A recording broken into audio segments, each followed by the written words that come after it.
हिमाचल प्रदेश के नालागढ़ स्वाराघाट मार्ग पर नेशनल हाईवे 105 के पास महादेव नदी में मूसलाधार बारिश के बीच माइनिंग माफिया की अवैध गतिविधियों ने एक बड़े हादसे को न्योता दे दिया। रात के अंधेरे में माफिया की आधा दर्जन से ज्यादा जेसीबी मशीनें और टिप्पर अवैध खनन में व्यस्त थे। जब नदी का जलस्तर अचानक बढ़ गया जिससे 4 जेसीबी और कई टिप्पर नदी के बीच फंस गए। माफिया ने पहले स्वयं वाहनों को निकालने की कोशिश की, लेकिन हालात बेकाबू होने पर नालागढ़ पुलिस, दमकल विभाग और नेशनल डिजास्टर रिस्पांस फोर्स की टीमें मौके पर पहुंची। कई घंटों की कड़ी मशक्कत के बाद एनडीआरएफ ने माफिया के लोगों को सुरक्षित निकाला, लेकिन वाहन नदी में ही फंसे रहे, जिससे एक बड़ा हादसा टल गया। सोशल मीडिया पर वायरल एक वीडियो में साफ देखा जा सकता है कि माफिया रात के अंधेरे में गाड़ियों की लाइट जलाए अवैध खनन कर रहा था। वीडियो में 4 जेसीबी मशीनें और कई टिप्पर नदी के बीच खनन करते नजर आ रहे हैं, जो बारिश के मौसम में खनन पर लगी रोक की खुलेआम अवहेलना दर्शाता है। स्थानीय निवासियों का कहना है कि माइनिंग माफिया को ना तो कानून का डर है, ना ही प्रशासन का। रात के समय ये लोग नदियों को लूट रहे हैं, जिससे नदी का रुख बदल रहा है और गांवों को खतरा बढ़ रहा है। ग्रामीणों ने आरोप लगाया कि अवैध खनन के कारण नदियों के किनारे कमजोर हो रहे हैं और जिससे बाढ़ और भूस्खलन का खतरा बढ़ गया है।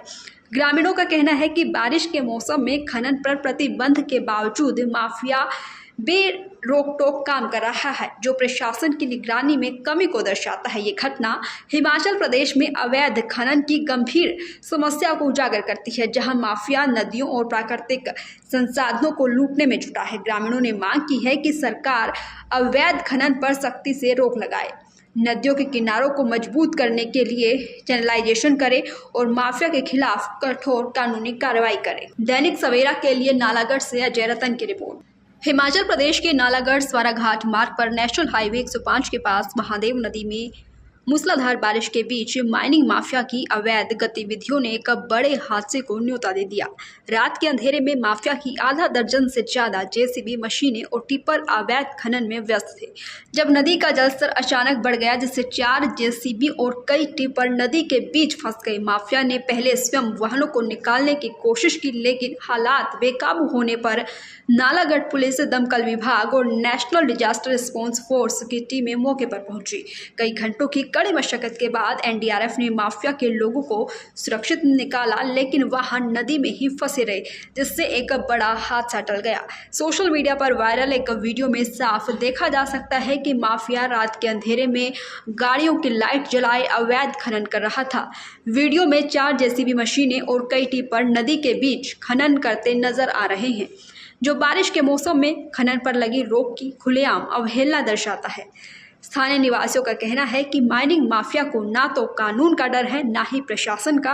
रात के समय ये लोग नदियों को लूट रहे हैं, जिससे नदी का रुख बदल रहा है और गांवों को खतरा बढ़ रहा है।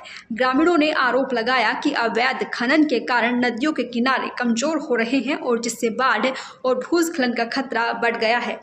ग्रामीणों का कहना है कि बारिश के मौसम में खनन पर प्रतिबंध के बावजूद माफिया रोक टोक काम कर रहा है, जो प्रशासन की निगरानी में कमी को दर्शाता है। ये घटना हिमाचल प्रदेश में अवैध खनन की गंभीर समस्या को उजागर करती है, जहां माफिया नदियों और प्राकृतिक संसाधनों को लूटने में जुटा है। ग्रामीणों ने मांग की है कि सरकार अवैध खनन पर सख्ती से रोक लगाए, नदियों के किनारों को मजबूत करने के लिए चैनलाइजेशन करे और माफिया के खिलाफ कठोर कानूनी कार्रवाई करे। दैनिक सवेरा के लिए नालागढ़ से अजय रतन की रिपोर्ट।